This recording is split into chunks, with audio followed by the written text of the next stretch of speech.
Hi everyone, welcome back once again to my educational channel on biology. I'm teacher Janet, and in this video we'll be discussing KSSM Biology Form 4 subtopic 14.3 on the mechanism of locomotion in the earthworm and grasshopper. So I've prepared some very systematic notes that will help you to understand very easily the process of locomotion, which is a bit confusing to some people, some students, all right? So that these systematic notes and explanations will surely help you to understand and be able to answer the questions well concerning locomotion in earthworm and grasshopper in the exam. Let's get started. By the way, this video is part 1 of a few videos on locomotion. The learning standards for this video as follows. We should be able to describe briefly the locomotion of mechanisms in animals such as the earthworm, grasshopper, fish, and bird. So in this video, we'll focus on the earthworm and the grasshopper. Right, so for this overview on subtopic 14.3, we are going to discuss movement in animals, and there are 4 animals that we need to discuss. Firstly, the earthworm that uses circular and longitudinal muscles to move. Then the grasshopper that uses the flexor and extensor muscles to move. The fish uses its left and right myotomes to move. And the bird uses the pectoralis major and pectoralis minor muscles to move. So we'll focus on the earthworm and grasshopper in this video, okay? And we will also talk about movement in humans later on, the movement of the forearm and the leg.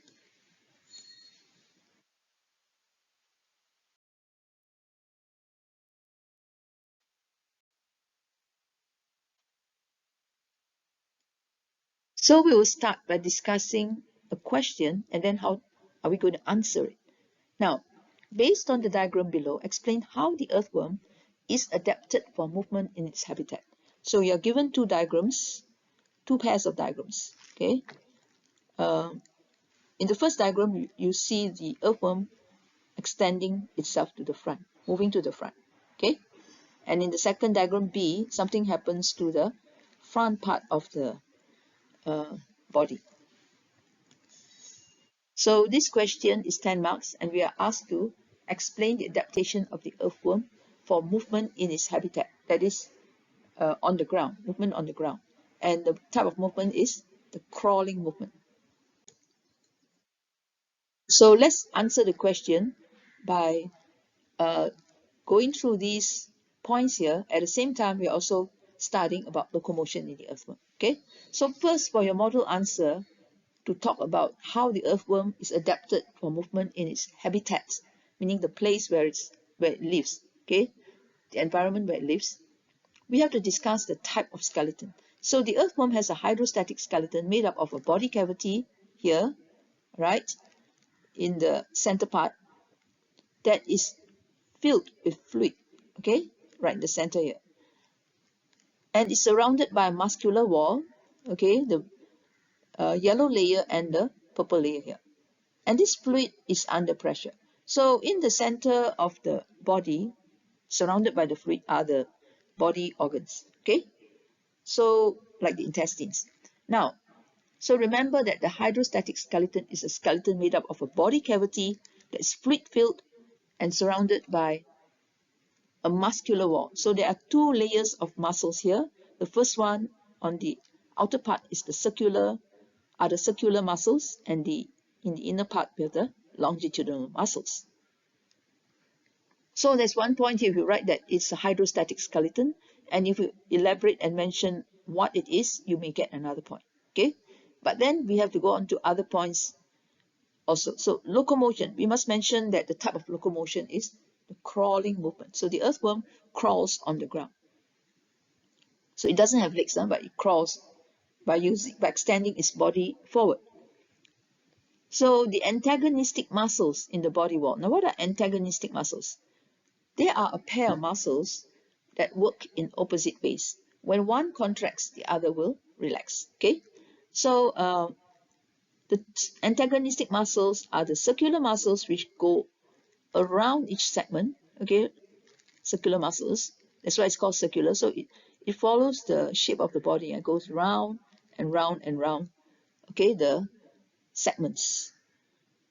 And then we have the longitudinal muscles that are arranged lengthwise, running all along the length of the body. Okay, so we'll discuss this in a short while.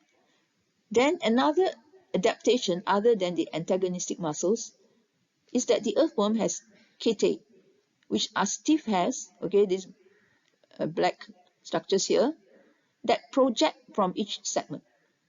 Okay, so these kete are like a part of the earthworm that when extended, they will fix the segments to the ground. They will anchor the segments to the ground so that that part where the kete is extended cannot move.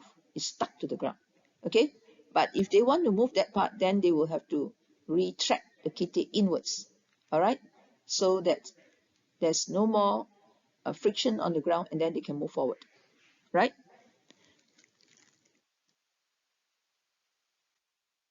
Okay, so now we are going to discuss what's the meaning of circular muscles and longitudinal muscles. Okay, before we go on to the second part of our answer. So circular muscles run around each segment like this. All right, and when they contract, they will squeeze the segments. Okay, just imagine if these rings of muscles contract, they become smaller. Then they will squeeze the fluid inside, the body in the fluid filled cavity, and the fluid will move sideways like this along the body. So the body will become longer and thinner. All right, just like when you squeeze something, a plastic bag that's full of water or a balloon that's full of water. When you squeeze it, the fluid will move. Okay, move forward. So this is how the circular muscles work. When they contract, they will make the body of the earthworm thinner and longer. Okay. But longitudinal muscles are just the opposite. They run along the length of the body, like drawing, lines from the head down to the tail. Drawing the lines from the head down to the tail. So it's long, okay, long lines. Now, so when they contract, they will shorten, right? Now, when they contract, they will shorten and pull the segments together to make the body shorter and thicker. Okay? So remember, when circular muscles contract, they make the body longer and thinner, but when longitudinal muscles contract, they make the body shorter and thicker. Right? So basically, the action of the circular and longitudinal muscles are as follows. At rest, this is at rest. Imagine this is an earthworm at rest, and this is the anterior end where the head is, and this is the posterior end where the tail is. Okay? So at first, the body is must be lengthened. Okay, at first to move, the body must be lengthened forward to extend the anterior end of the worm from this position to this position, right? So which muscle will contract? It's the circular muscles. Okay, you can see this in red, meaning that the circular muscles here have contracted. Okay, the circular muscles which are in red, they contract and then they squeeze the segments and make the body longer and thinner so that the body extends forward. Okay, now next, what does the earthworm do? It has to bring all these segments at the back to the front before it can move any further. Okay, so next the earthworm will first use its kete to anchor itself to the ground so that the front part doesn't move out of position. Okay, then it will shorten this body part to the front. Okay, so the same body part is shortened by pulling the posterior part to the front. How does it do that? So it must use its longitudinal muscles. So the longitudinal muscles will contract to pull the segments to the front, and this will make the body shorter and thicker. Okay, so basically first the circular muscles contract to make the body longer and thinner so that the head, the body of the earthworm at the anterior end, at the head, will extend forward. Then after that, it has to pull all the segments from the back to the front. So the longitudinal muscles will contract to pull the segments to the front and make the body shorter and thicker. Okay, right now we are going to continue to discuss our essay answer, right, on locomotion in the earthworm. So we have already discussed the type of skeleton, and then the antagonistic muscles are the circular and longitudinal muscles, and then we'll talk about another adaptation, which is the kete that is present in the earthworm to anchor the earthworm's body to the ground. Okay, now we're going to talk about the movement, the locomotion. So this part is quite confusing for some students, but it's actually very easy to understand. Okay, so there are a few stages here related to the circular muscle and then the longitudinal muscle. Okay, and also we're going to talk about the kete. Now, first the kete at the posterior end, the back end. Okay, will be anchored to the ground. So this part doesn't move. Then the kete in the anterior end release the whole off the ground. Okay, now the front end here. Okay, the red kete. It releases its hold on the ground. So when the kete releases its hold on the ground at the anterior end, it means that this part is going to move forward. Okay, so firstly, the circular muscles at the anterior segment here will contract. So while the longitudinal muscles relax. So the earthworm will become longer and thinner due to the action of the circular muscles. And the anterior end will extend forward. Okay, so if you mention about the contraction of the circular muscles, this one mark, and then the effect on the worm becomes longer and thinner, and the anterior segment here at the front end extends forward. Right? Okay, now it's going to stop moving the anterior end. So the kete at the anterior segments will anchor to the ground now. Okay, the blue kete here. But the kete at the posterior segments, that means the segments further down here, release the whole of the ground. That means now these segments with the red kete here, okay, at the posterior end, are going to be brought forward to the front. Okay? But how about the back part? Now the back part is also going to undergo the stages like from A to B. But first we talk about the front part first, posterior. Okay, so after the circular muscles contract, the longitudinal muscles will contract. All right, so the longitudinal muscles at this posterior part, not so posterior like back here, but just here, all right, need to move in front because they have been extended forward, right? So now you need to gather all those segments to the front. So longitudinal muscles will contract, longitudinal muscles will contract, while the circular muscles relax. And the worm will become shorter and thicker as the longitudinal muscles contract to the front. Okay? Then all these segments are brought to the front already, to the anterior end. Okay? Posterior segments here have been shortened and pulled to the front. All right. So it's moved maybe 1 cm or so. The poor earthworm moves very, in a very difficult way, right? But what about the segments at the back? Okay, we don't have to explain about the segments at the back already, but they also undergo the same stages in the locomotion. All right, and then maybe there are more portions at the back which will also undergo the same stages of locomotion here. Okay, we just talk about the anterior end. That's enough.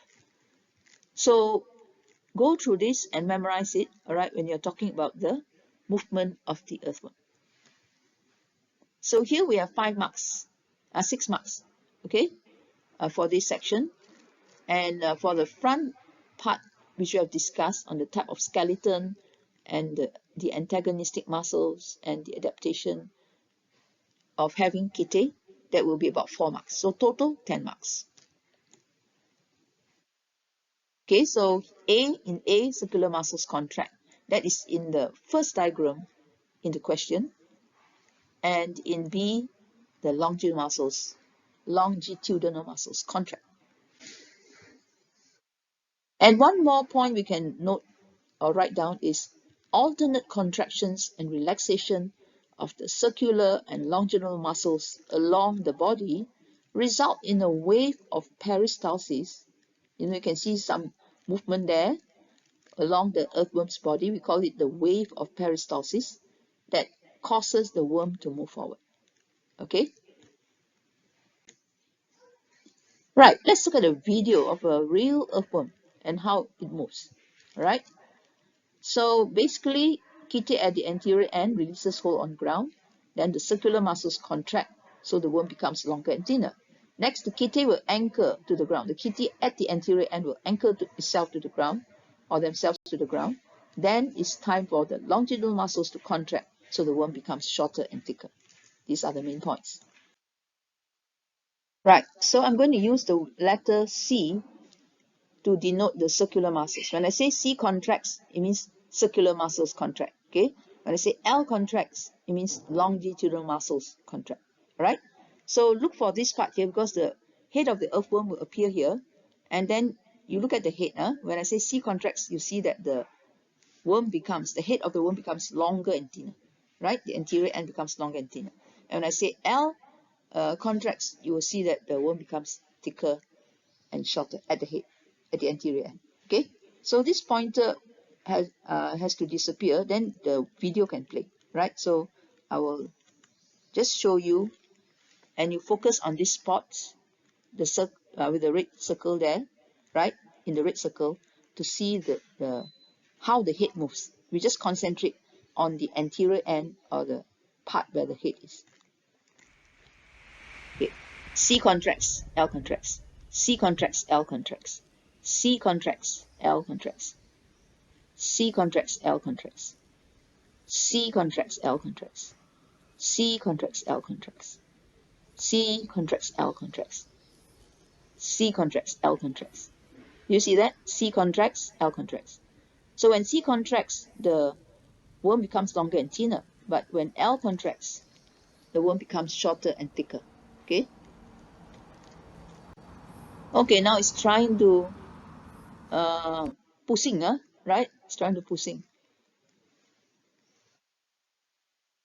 Okay, so the video has stopped, so we will continue the next slide. Interesting, isn't it, how the earthworm moves? But it's rather slow and tedious, and well, that's the life of an earthworm. Next, let's discuss locomotion in a grasshopper. So a grasshopper hops around, right? Let's discuss how the hopping action occurs.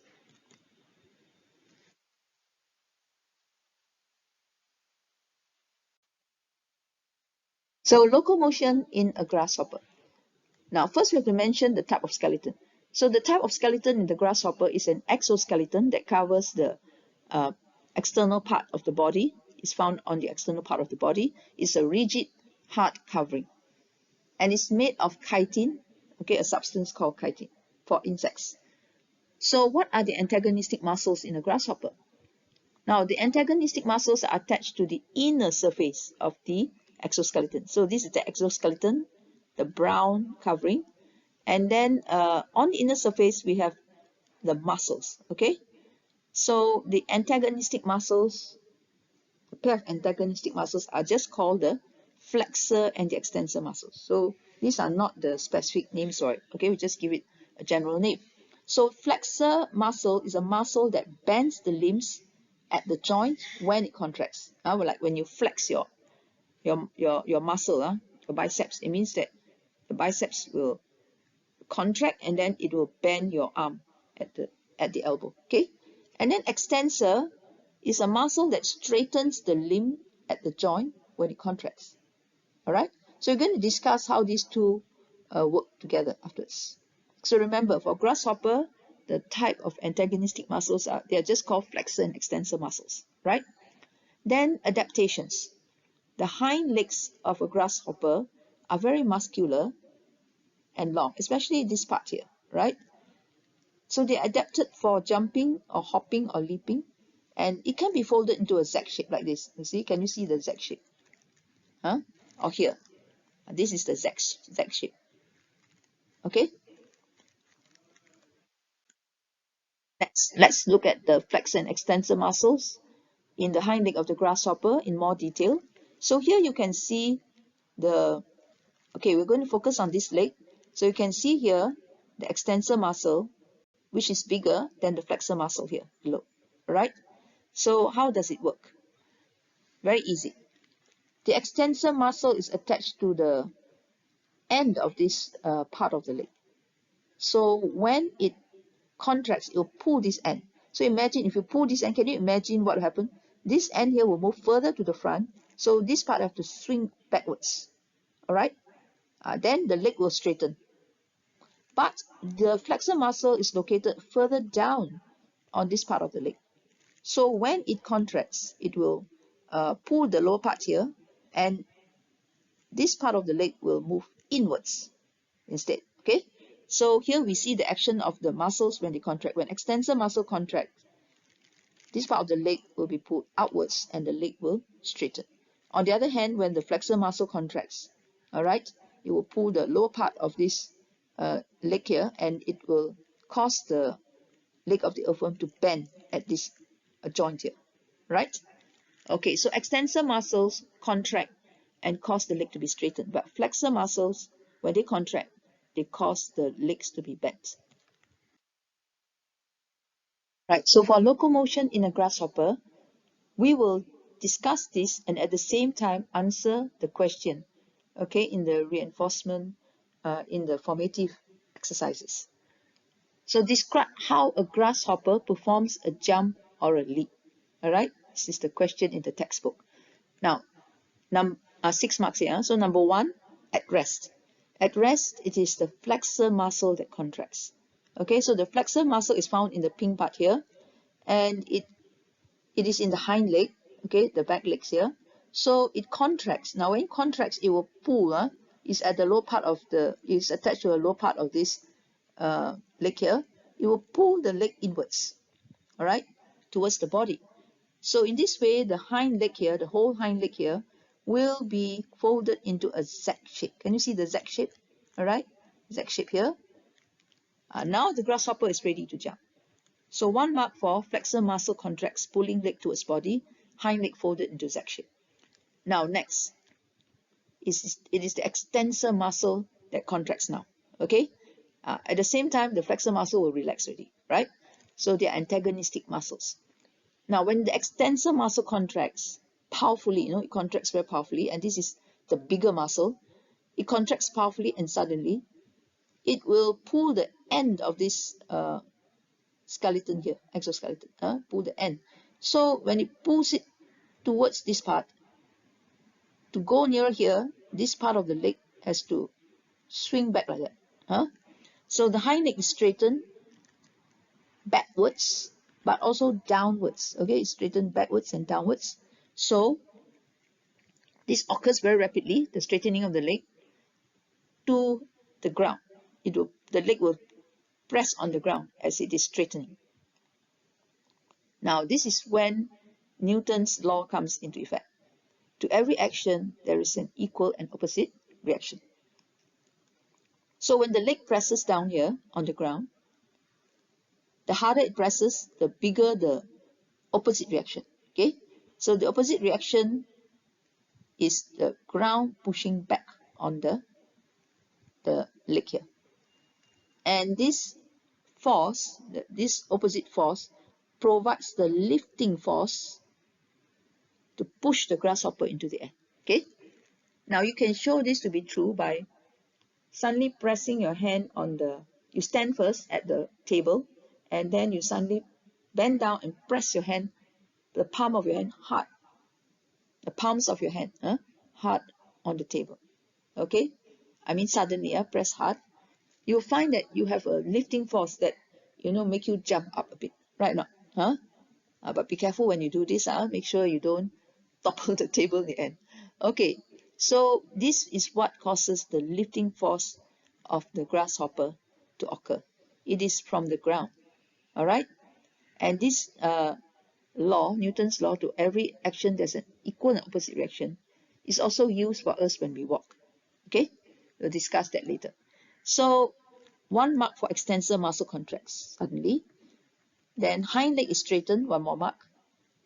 Lifting force produced to push the grasshopper into the air, 1 more mark. Okay. So lastly, the catapult-like ejection. Okay, catapult-like ejection means a very quick ejection or pushing of the grasshopper upwards and forwards. It's provided by the hind legs, okay, due to the lifting force.